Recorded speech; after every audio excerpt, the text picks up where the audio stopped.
ವಿಜಯನಗರ ಜಿಲ್ಲೆ ಹೂವಿನ ಹಡಗಲಿ ತಾಲೂಕಿನ ತಹಸೀಲ್ದಾರ್ ಕಚೇರಿಯಲ್ಲಿ ಕರ್ನಾಟಕ ವಿಧಾನ ಪರಿಷತ್ 2024ರ ಚುನಾವಣಾ ಪತ್ರಿಕಾಗೋಷ್ಠಿಯಲ್ಲಿ ಈಶಾನ್ಯ ಪದವೀಧರ ಮತದಾರರ ಮತದಾರರ ಮಾಹಿತಿ ಪತ್ರದ ಹಂಚಿಕೆ, ವೋಟರ್ ಸ್ಲಿಪ್ ಹಂಚಿಕೆ, ಮತದಾರರ ಸೇವಾ ಕೇಂದ್ರವನ್ನು ತಾಲೂಕು ಕಚೇರಿಯಲ್ಲಿ ಹಾಗೂ ಮತದಾನದ ದಿನದಂದು ಮತಗಟ್ಟೆಗಳಲ್ಲಿ ಸಹ ಮತದಾರರ ಸೇವಾ ಕೇಂದ್ರ ಲಭ್ಯವಿರುವ ಬಗ್ಗೆ ಶುಕ್ರವಾರದಂದು ತಹಸೀಲ್ದಾರ್ ಜಗದೀಶ್ ಅವರು ಸುದ್ದಿಗಾರರಿಗೆ ಮಾಹಿತಿ ನೀಡಿದರು.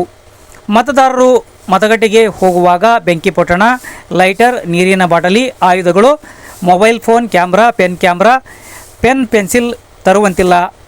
ಮತದಾರರ ಭಾವಚಿತ್ರವಿರುವ ಆಧಾರ್ ಕಾರ್ಡ್, ಚಲನಾ ಪರವಾನಗಿ, ಪಾನ್ ಕಾರ್ಡ್, ಭಾರತೀಯ ಪಾಸ್ಪೋರ್ಟ್, ದೈಹಿಕ ನ್ಯೂನತೆ ಪ್ರಮಾಣಪತ್ರ, MP, MLA, MLCಗಳು ತಮಗೆ ನೀಡಲಾದ ಅಧಿಕೃತ ಗುರುತಿನ ಪ್ರಮಾಣಪತ್ರ ಅಥವಾ ಗುರುತಿನ ಚೀಟಿ, ಶಿಕ್ಷಕರು, ಪದವೀಧರರು, ಶಿಕ್ಷಣ ಸಂಸ್ಥೆಗಳು ನೀಡಿದ ಸೇವಾ ಗುರುತಿನ ಚೀಟಿ ಕೂಡ ಮತದಾರರು ಗುರುತಿಗೆ ಬಳಸುವ ದಾಖಲೆಯನ್ನು ಬಳಸಿ ಮತದಾನ ಮಾಡಬಹುದು ಎಂದು ತಹಸೀಲ್ದಾರರು ಮಾಹಿತಿ ನೀಡುತ್ತಿರುವುದು. ಈ ಸಂದರ್ಭದಲ್ಲಿ ಚುನಾವಣಾ ಇಲಾಖೆ ಸಿಬ್ಬಂದಿಗಳಾದ ಶಶಿಧರ, ಪರಶುರಾಮ್ ಇದ್ದರು.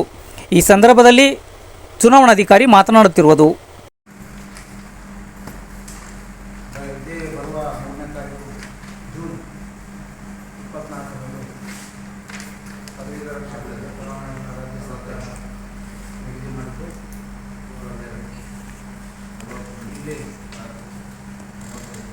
ಒಟ್ಟು 4 ಮತಗಟ್ಟೆಗಳನ್ನು ಸ್ಥಾಪನೆ ಮಾಡಿದೆ. ಭಾಗದ ಸಂಖ್ಯೆ 146. GPG ಪದವಿ ಪೂರ್ವ ಕಾಲೇಜು ರೂಮ್ ನಂಬರ್ 1 ಹಡಗಲಿ. ಗಂಡು 1188, ಹೆಣ್ಣು 1727 ಮತದಾರರು ಈ ಟೌನ್ ವ್ಯಾಪ್ತಿಗೆ ಬರ್ತಾರೆ. ಮುಂದುವರೆದು 147 ಸರ್ಕಾರಿ ಮಾದರಿ ಹಿರಿಯ ಪ್ರಾಥಮಿಕ ಶಾಲೆ ಇಟಗಿ. ಗಂಡು 460, ಹೆಣ್ಣು 397, 657 ಮಂದಿ ಇಟಗಿಯಲ್ಲಿ ಪ್ರಾಥಮಿಕ ಶಾಲೆಗಳ ಕಲಾಸಿದ್ದಾರೆ. ಅದೇ ರೀತಿ 148 ಎಂಬುದು ವೀರಪ್ಪ, ಕೋಕಪ್ಪ, ಪಂಪಿ ಸರ್ಕಾರಿ ಪದವಿ ಪೂರ್ವ ಕಾಲೇಜು ಹಿರೇಹಳಗಲಿ. ಗಂಡು 334, ಹೆಣ್ಣು 152, ಒಟ್ಟು 456 ಮತದಾರರನ್ನು ಹೊಂದಿರತಕ್ಕಂಥ ಮತಗಟ್ಟೆ ಇರಲಿದೆ. ಟೌನ್ನಲ್ಲಿ ಈ ಬಾರಿ ಪಟ್ಟಣ ಪಂಚಾಯತ್ ಪುರಸಭೆಯಿಂದ ಬೇರ್ಪಡಿಸಿ ಜನಸಂದಣಿ ಆಗಬಾರದು ಅನ್ನೋ ದೃಷ್ಟಿಯಿಂದ GPG ಕಾಲೇಜಿಗೆ 2 ನಾವು ಮತಗಟ್ಟೆಗಳನ್ನು ಕೊಟ್ಟಿದ್ದೀವಿ. ಯಾಕೆಂದರೆ 1ನೇ ಮತಗಟ್ಟೆ ಅದು ಕೂಡ ನಮಗೆ ಗೊಂದಲ ಆಗಬಾರದು ಅಂತ ಹೇಳ್ಬಿಟ್ಟು ನಾವು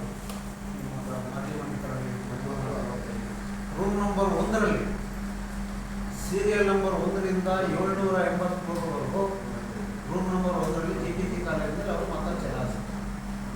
ರೂಮ್ ನಂಬರ್ 2 ಸೀರಿಯಲ್ ನಂಬರ್ 1ರಿಂದ 783. ನೆಕ್ಸ್ಟ್ ಒಂದು ಸರ್ ರೂಮ್ ನಂಬರ್ 2 784 ಮುಂದುವರೆದ ಭಾಗ 83 ಕ್ಲೋಸ್ ಆಗುತ್ತೆ. ಇಲ್ಲಿ 2ನೇ ರೂಮಲ್ಲಿ 284 ರಿಂದ 1727 ಮತದಾರರನ್ನು ಅಂದರೆ ಉಳಿದ ಮತದಾರರು ಒಟ್ಟಿರೋದು 1727 2 ಭಾಗ ಮಾಡಿ ವರ್ಷದಿತ್ತು. ಇವರು ಅಲ್ಲಿ ಚಲಾಯಿಸಬೇಕಾಗುತ್ತೆ. ಯಥಾವತ್ತಾಗಿ ಇಟಿಗೆಯಲ್ಲಿ ಯಾರು ಬರಬೇಕು ಮತ್ತು ಈಗ 2838 ನಮ್ಮ ತಾಲೂಕಿನ ವ್ಯಾಪ್ತಿಗೆ ಬರ್ತಾರೆ ಸರ್. ಅಂದರೆ 4 ಮತಗಟ್ಟೆ ಸಿಗುತ್ತೆ. ಏನಿಲ್ಲ ಸರ್, ಈಗ ನಿಮಗೆ ಮದುವೆ ಏನಂದರೆ ಮುನ್ಸಿಪಾಲ್ಟಿಯಿಂದ GPG ಹೋಗಿ ಹಿರಿಯಡಗಳಲ್ಲಿ ಗ್ರಾಮ ಪಂಚಾಯತಿಯಿಂದ ಕಾಲೇಜ್ ಹೋಗಿ ಅವೆರಡು ಸ್ವಲ್ಪ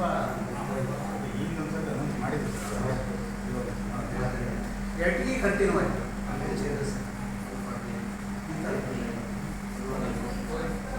ಸರ್ ಸೆಕ್ಟರ್ ಆಫೀಸರ್ ಸರ್ ನಾವು ಮಾಡಿದ್ದೀವಿ.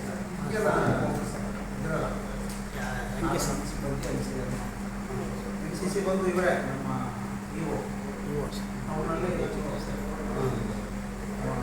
NCC ಮಾಡಿದ್ವಿ, ಸೆಕ್ಟರ್ ಆಫೀಸರ್ಸ್ ಮಾಡಿದ್ವಿ, ಎಲ್ಲ ತಂಡನೂ ಆಕ್ಟಿವ್.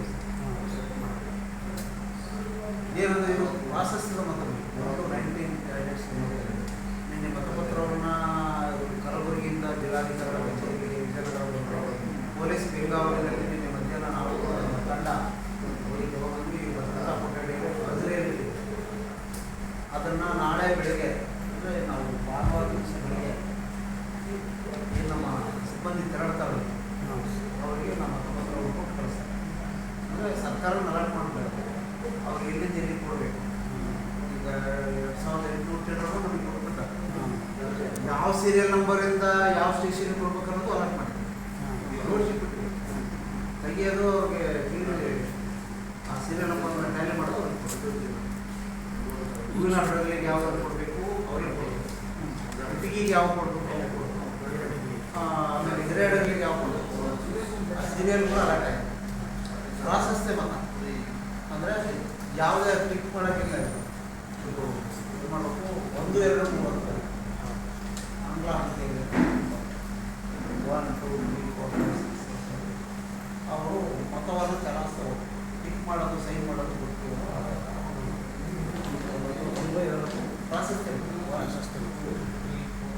ಅವರ ನಮ್ಮ ಇಚ್ಛಾನುಸಾರ ಮತವನ್ನು ಚಲಾಯಿಸ್ತಾರೆ.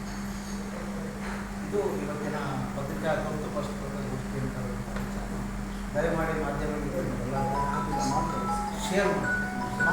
ನಾನು ಕೂಡ ನಿನ್ನೆ ಒಂದಷ್ಟು ಚೀಫ್ ಆಫೀಸರ್ಗೂ ಮತ್ತು ನೀವು ರಿಕ್ವೆಸ್ಟ್ ಮಾಡ್ತೇವೆ. ಕಸ ವಿಲೇವಾರಿ ವೆಹಿಕಲ್ ಅವರೆಲ್ಲರಿಗೂ ಮನವಿ ಮಾಡಿದ್ದೀವಿ. ಕ್ಲಿಪ್ಪುಗಳನ್ನು ಅಂದರೆ ವಾಯ್ಸ್ ರೆಕಾರ್ಡ್ ಮಾಡಿ ಒಂಚೂರು ಪ್ರಚಾರ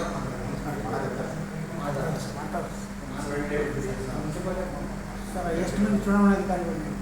ಸೇಮ್ ಇಲ್ಲಿ 4, 5 ಒಂದು ತಂಡಕ್ಕೆ 4 ಜನ. 4 ಜನ. ಇಲ್ಲಿ 8 ಜನ. 4